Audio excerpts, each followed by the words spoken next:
So basically अभी तक हमने पढ़ा था कि प्राइमरी मैकेनिज्म कैसे हो रहा था। Now primary mechanism actually trigger करता है सेकेंडरी मैकेनिज्म को। सेकेंडरी मैकेनिज्म में जो सेकेंडरी इम्यून मैकेनिज्म है उसमें एक्चुअली इंजरीज कैसे कैसे हो रही हैं। देखो सेल मेडिटेटेड जिसमें न्यूट्रोफिल एक्टिवेट होंगे तो न्यूट्रोफिल अपने तरीके से इंजरी कराएंगे।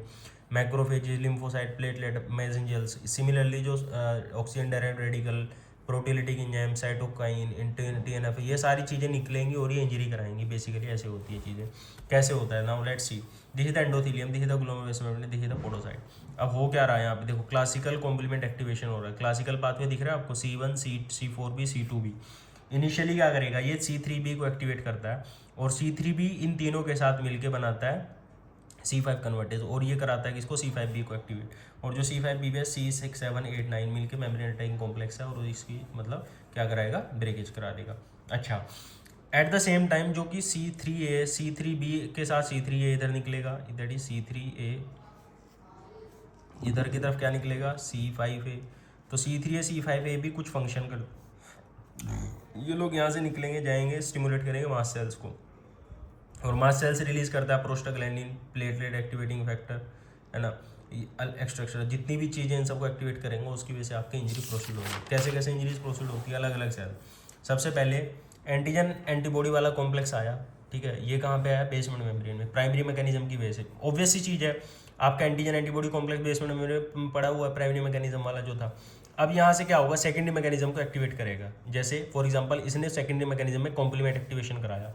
अब जो कॉम्प्लीमेंट जब एक्टिवेट होगा, कॉम्प्लीमेंट अटैक किसको करता है, एंडोथेलियल सेल को अटैक करता है, मेम्ब्रेन ग्लोमेरुलर बेसमेंट मेम्ब्रेन को अटैक करता है, एंडोथेलियल सेल को एंड मेसेंजियम, इन सबको एक्टिवेट करता है, अटैक करता है। जब इन सबको अटैक करेगा तो ग्लोमेरुलर इंजरी होगी। एट द सेम टाइम जब इन सब की इंजरी होगी तो प्रोटीन यूरिया देखने को मिलेगा। जब इंजरी और ज़्यादा होगी तो नेफ्रोटिक यूरिया होगा, और ज़्यादा इंजरी होगी तो नेफ्रेटिक यूरिया होगा, ठीक है। तो ऐसे ऐसे करके इसमें सिम्टम्स प्रोसीड करते जाएंगे। सिमिलरली देखो C3 या C5 है, दोनों ने मिलकर मास्ट सेल को एक्टिवेट किया। मास्ट सेल ने हिस्टामिन, प्रोटीलिटिक एंजाइम्स यानी कि लाइसोजाइम एंजाइम निकलवा दिया और उसके बाद तेरा प्लेटलेट फैक्टर निकलवाया, प्रोस्टाग्लैंडिन से निकलवाए मास्ट सेल से। अलोंग विद दैट C5A ने न्यूट्रोफिल को एक्टिवेट किया, oxygen derived radical, lysosome, leukotriene, platelet activating factor, prostaglandin, ल्यूकिन, TNF, जितने भी तेरे इन सबको निकलवाएगा। आफ्टर सम टाइम न्यूट्रोफिल की जगह मैक्रोफेजेस आ जाएंगे, मैक्रोफेजी वही सब रिएक्शन यहाँ पे कराएंगे, ठीक। अब जो इंजर्ड एंडोथेलियल सेल्स है, यहाँ पे जो अटैक की एंडोथेलियल सेल्स की इंजरी हुई कॉम्प्लीमेंट एक्टिवेशन की वजह से, जब भी एंडोथेलियल ये क्या करेंगे, प्लेटलेट को बाइंड करेंगे। जब प्लेटलेट बाइंड हो तो माइक्रोथ्रोम्बाई बनेंगे, तो इश्केमिक इंजरी भी यहाँ पे देखने को मिलेगी। अच्छा, एक चीज मैं बताना चाह रहा हूँ ग्रोथ फैक्टर से रिलेटेड कॉन्सेप्ट। यहाँ पे ग्रोथ फैक्टर भी एक्चुअली आते हैं। ग्रोथ फैक्टर 3 जगह से आते हैं। मेसेंजियल सेल से आते हैं क्योंकि मेसेंजियल सेल भी एक्टिवेट होते हैं, मैक्रोफेजिस से आते हैं, मैक्रोफेज एक्टिवेट होते हैं, लिम्फोसाइट से आते हैं। ये जो ग्रोथ फैक्टर आया ग्रोथ कराएगा। अभी ग्रोथ किसकी कराएगा, प्रोलिफरेशन कराता है मेसेंजियल एंड एंडोथेलियल सेल्स की। और ये क्या करेंगे, कंप्रेस करेंगे कैपिलरीज को। जब ये मतलब प्रोलिफरेशन होगा सेल्स का तो ऑब्वियसली कैपिलरीज क्या होंगे, कंप्रेस होंगे। अच्छा, एक अलग से कॉन्सेप्ट बताना चाह रहा हूँ कि इवन इन माइल्ड इंजरी, अगर छोटी मोटी इंजरी भी होती है उस केस में भी बड़ी बड़ी चीज़ें हो जाती हैं यहाँ पे। फॉर एग्जांपल जो पोडोसाइट्स होते हैं उनका इफेसमेंट होना शुरू हो जाता है और नेफ्रिन का जो अल्टरेशन एक्सप्रेशन है वो चेंज हो जाएगा। जो पोडोसाइट है वो इफेस्ड पोडोसाइट हो जाएंगे। इफेस का मतलब स्वेलअप हो जाएंगे वो। देखो दिस इज द पोडोसाइट, यहाँ पे इसके वो हैं और ये सारे फिंगर्स छोड़ के अपना इफेस हो जाएगा, स्वेलन हो जाएगा। Along with that नेफ्रिन expression change हो जाएगा। उसकी वजह से प्रोटीन यूरिया और सारी चीज़ें आपको देखने को मिलेंगी।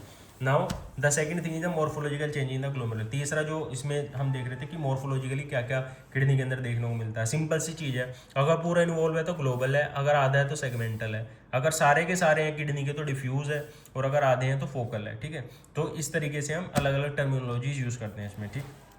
अच्छा जी, अच्छा, अगर प्रोलिफरेशन बहुत ज़्यादा हो रहा है इसका मतलब प्रोलिफरेटिव है। और ध्यान रखना, जब सारे के सारे ग्लोमेरुला इन्वॉल्व हो रहे हैं और सब में प्रोलिफरेशन हो रहा है उस केस में क्या होगा, आपका सीवियर इंजरी है, ये ऑब्वियस सी चीज़ है और इसका मतलब ये सीवियर इंजरी है और इस केस में बहुत सीवियर आपके रिपरकशंस देखने को मिलेंगे। अच्छा, टेस्ट हम क्या क्या कराते हैं, light microscopy, electron immunofluorescence. Light microscopy हम सेलुलैरिटी और GBM देखते हैं, और इलेक्ट्रॉन माइक्रोस्कोपी एपिथेलियल सेल्स और डिपॉजिट्स देखते हैं, और इम्यूनोफ्लोरेसेंस में सब देखते हैं। अच्छा, इसमें ना इम्यूनोफ्लोरेसेंस का कॉन्सेप्ट है सिंपली, एक डंकी मैंने लिया, डंकी को मैं क्या करता हूँ, जो ह्यूमन बॉडी का सीरम लेंगे जिसमें एंटीबॉडीज हैं उसको डंकी में डाल देंगे।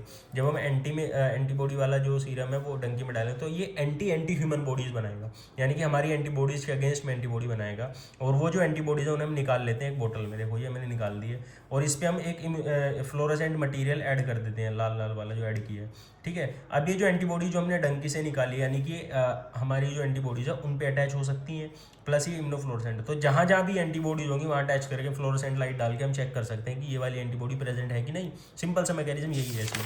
अच्छा, कैसे करेंगे? फॉर एग्जांपल देखो, ये हमने एग्जांपल वन फर्स्ट देखा था जिसमें हम ग्लोबुलर हेड के अगेंस्ट एंटीबॉडीज बन रही थी। तो ये है वो डिफ्यूजली प्रेजेंट होती है आपकी सबसे पहले ग्लोबुलर हेड डिफ्यूजली प्रेजेंट है, उसके अगेंस्ट ये लाल वाली जो है ये एंटीबॉडीज जो आई थी वहाँ पे अटैक कर रही थी। अब इन एंटीबॉडीज के अगेंस्ट जो एंटीबॉडी हमने डंकी के अंदर बनाई है वो वाली एंटीबॉडी ये काली वाली है, और ये हमने फ्लोरोसेंट कर रखी है। जब हम इस पर यूवी लाइट या फ्लोरोसेंट लाइट डालेंगे तो ये आपको अलग तरीके से यूनिफॉर्म पैटर्न और लीनियर पैटर्न आपको देखने को मिलेगा। तो लीनियर फैशन में आपको इम्यूनोफ्लोरेसेंस देखने को मिलेगा। तो इससे हमें ये बेनिफिट मिल जाता है, इससे हमें पता चल जाता है कि यूनिफॉर्म लीनियर पैटर्न है कि नहीं। अच्छा, फ्लोरोसेंस के आपके इम्यूनोफ्लोरेसेंस के ना दो बेनिफिट होते हैं। एक तो हमें पता चलता है कि पैटर्न ऑफ इम्यूनोफ्लोरेसेंस क्या है, यानी कि लीनियर पैटर्न है, ग्रेनुलर पैटर्न है, अलग अलग पैटर्न है जैसे जैसे वो। दूसरा, what kind of immunoreactive material is present. For example हम देखते हैं कि IgM है कि कॉम्प्लीमेंट एक्टिव प्रेजेंट है कि नहीं। तो ये चीज़ भी हम इससे पता लगा सकते हैं कि आपका जो बायोप्सी वाला मटेरियल है, जैसे फॉर एग्जांपल मैंने बायोप्सी का एक पीस लिया, अब हमें देखना है कि इस बायोप्सी के पीस में किडनी के कॉम्प्लीमेंट एक्टिवेशन सेकेंडरी मैकेनिज्म के थ्रू हुआ था कि नहीं हुआ था। अब हम क्या करते हैं, जो एंटीबॉडीज है अगेंस्ट द कॉम्प्लीमेंट उनको हम फ्लोरोसेंट करके सीधा इसमें डाल देंगे। अब डालेंगे फिर उसको वॉश कर देंगे। अगर वॉश करके एंटीबॉडी निकल गई यानी कि कॉम्प्लीमेंट वहाँ था ही नहीं, क्योंकि एंटीबॉडी वहाँ अटैच ही नहीं हुई। अगर वहाँ कॉम्प्लीमेंट होता तो एंटीबॉडी अटैच हो जाती है और वॉश करने के बाद नहीं जाती वो। इसका मतलब जब हम फ्लोरोसेंट लाइट डालेंगे तो जो एंटीबॉडी फ्लोरोसेंट पे दिखेगी और समझ जाएंगे कि नीचे कॉम्प्लीमेंट था। तो यानी कि IgG अगर एंटीबॉडी हो तो उसके अगेंस्ट एंटीबॉडी जो हम डालेंगे उससे पता चल जाएगा IgG है कि IgM है या फिर कॉम्प्लीमेंट है। इन सबको हम आइडेंटिफाई कर सकते हैं, यानी कि what kind of immunoreactive material is present, ये हम इससे पता लगा सकते हैं। दूसरा पैटर्न ऑफ इम्यूनोफ्लोरेसेंस में बताई दी मैंने, लीनियर है कि कौन सा है। अच्छा, एक इसमें क्लाउडी पैटर्न भी देखने को मिलता है। देखो लीनियर तो मैंने बता दिया, ग्रैनुलर भी बता दिया। लीनियर किस में मिलेगा, जो GBM वाला था। ग्रैनुलर किस में मिल रहा था, जो बताया था सेकंड एग्जांपल उसमें। और दूसरा है क्लाउडी पैटर्न। क्लाउडी पैटर्न और फ्लफी पैटर्न किस में देखने को मिल रहा था, मेसेंजर डिपॉजिट अगर है तो सिंपली उसमें क्लाउडी और फ्लफी पैटर्न देखने को मिलेगा, ठीक है। अच्छा, अब आ जाओ टाइप ऑफ, ये हमारा मेन टॉपिक है टाइप ऑफ ग्लोमेरुलोनेफ्राइटिस। अब हम मेन आए हैं किस पे, glomerulonephritis. Based on morphological features हम उसको आइडेंटिफाई करते हैं, क्लासीफाई करते हैं कि कौन सी ग्लोमेरुलोनेफ्राइटिस वो है। अच्छा, टाइप ऑफ ग्लोमेरुलोनेफ्राइटिस से पहले मैं आपको ना एक वो बता देता हूँ कि पेशेंट प्रेजेंट कैसे कैसे करता है। पेशेंट यूजुअली प्रेजेंट हमारे पास इन 5-6-7 सिम्टों के साथ आएगा। या तो पेशेंट सिलेक्टिव प्रोटीन यूरिया के साथ आएगा, non selective proteinuria, nephrotic syndrome, nephritic syndrome, acute renal failure, chronic renal failure and asymptomatic haematuria. ये मतलब किसी भी स्टेज में हो सकता है, मतलब ये ऐसा नहीं है कि ऐसे, लेकिन सीक्वेंस में यहाँ से यहाँ तक तो है सीक्वेंस। यहाँ से यहाँ तक तो क्या है, मतलब ये लेस सीवियर है, ये मोर सीवियर है, मोर सीवियर और सीवियर और सीवियर, तो ये उतना सीवियरिटी बढ़ती जा रही है। लेकिन एसिम्प्टोमेटिक यूरिया मतलब ये रैंडमली कहीं भी प्रेजेंट हो सकता है, ये सीवियरिटी को यहाँ पे इंडिकेट नहीं कर रहा है, पहली चीज़। बाकी जो 6 सिम्टम इनिशियल वो ये वाले प्रेजेंट कर रहे हैं, ठीक है। तो इसमें हम लिख सकते हैं कि जो सीवियरिटी है इंक्रीजेस टिल 6, ठीक है, ओके। टाइप ऑफ ग्लोमेरुलोनेफ्राइटिस, सबसे पहला केस है मिनिमल चेन ग्लोमेरुलोनेफ्राइटिस का। मिनिमल चेन ग्लोमेरुलोनेफ्राइटिस में होता क्या है, इसका दूसरा नाम लाइपोइड नेफ्रोसिस भी होता है। देखो सिंपली हो क्या रहा, ये आपके ग्लोमेरुलर बेसमेंट में, अगर क्वेश्चन में लिखा हुआ है सिंपल, आपको बस ऐसे याद रखना, GBM एकदम नॉर्मल है, सेलुलरिटी नॉर्मल है, GBM नॉर्मल है, कोई एक्स्ट्रा डिपॉजिट नहीं है, बस इफेसमेंट ऑफ पोडोसाइट्स है। क्या है इसमें, इफेसमेंट ऑफ पोडोसाइट है। अलोंग विद दैट पेशेंट को क्या हो रहा है, there is a lots of fat deposition in the PCT cells. अगर ये वर्ड्स मेंशन है ऐसे ऐसे, यानी कि मिनिमल चेन ग्लोमेरुलोनेफ्राइटिस है। होता क्या है इसमें एक्चुअली, T सेल्स एक्टिवेट हो जाते हैं। नॉर्मली ध्यान रखना, जब भी ऐसे एक्टिवेशन होता है सेल मीडिएटेड का तो साइटोकाइन रिलीज कराता है, और जब भी साइटोकाइन रिलीज होते हैं ध्यान रखना कहीं भी वो क्या कराएगा, वो ग्लोमेरुलर मेम्ब्रेन में और जहाँ भी नेगेटिवली चार्ज प्रेजेंट है हमारे जो ग्लोमेरुलस के अंदर उसको पूरा न्यूट्रलाइज कर देगा। जब ये न्यूट्रलाइज हो जाएगा तो प्रोटीन क्या है यहाँ पे लूज होना शुरू हो जाएंगे, पोडोसाइट निकलना शुरू हो जाएंगे, तो हैवी प्रोटीन यूरिया होगा और लाइपोप्रोटीन यूरिया होगा।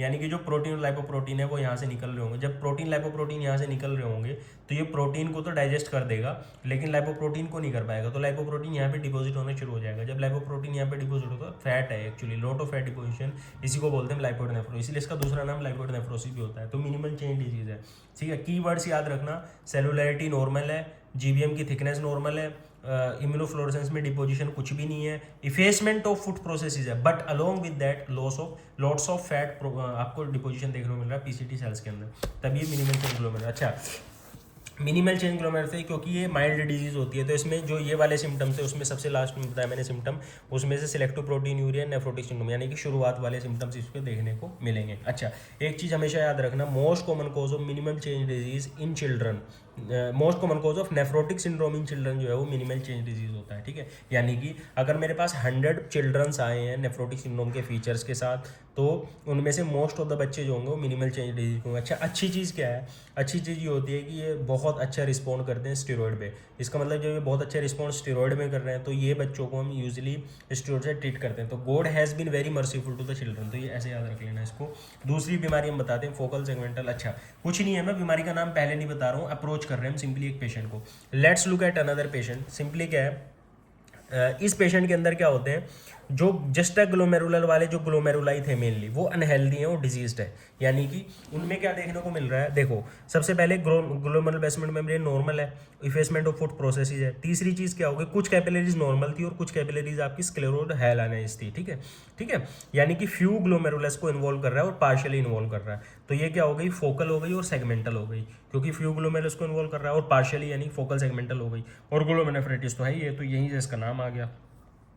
अच्छा, पेशेंट प्रेजेंट कैसे करेगा इसमें, सिलेक्टिव प्रोटीन या नॉन सिलेक्टिव, कहीं से कहीं तक वो मतलब नेफ्रोटिक तक जाएगा यूजुअली। ठीक, अच्छा, दूसरी चीज़ में क्या है, अगर पेशेंट को हम ट्रीट नहीं करते तो वर्सनिंग हो गए जो है वो ऐसे सिम्टम इधर की तरफ जाएंगे, यानी कि वर्सनिंग की तरफ जाएंगे, पहले selective, non selective, nephrotic, nephritic ऐसे जाएगा। लेकिन अगर सिम्टम्स आपके नॉर्मल होंगे तो वो उस तरफ नहीं जाएगा।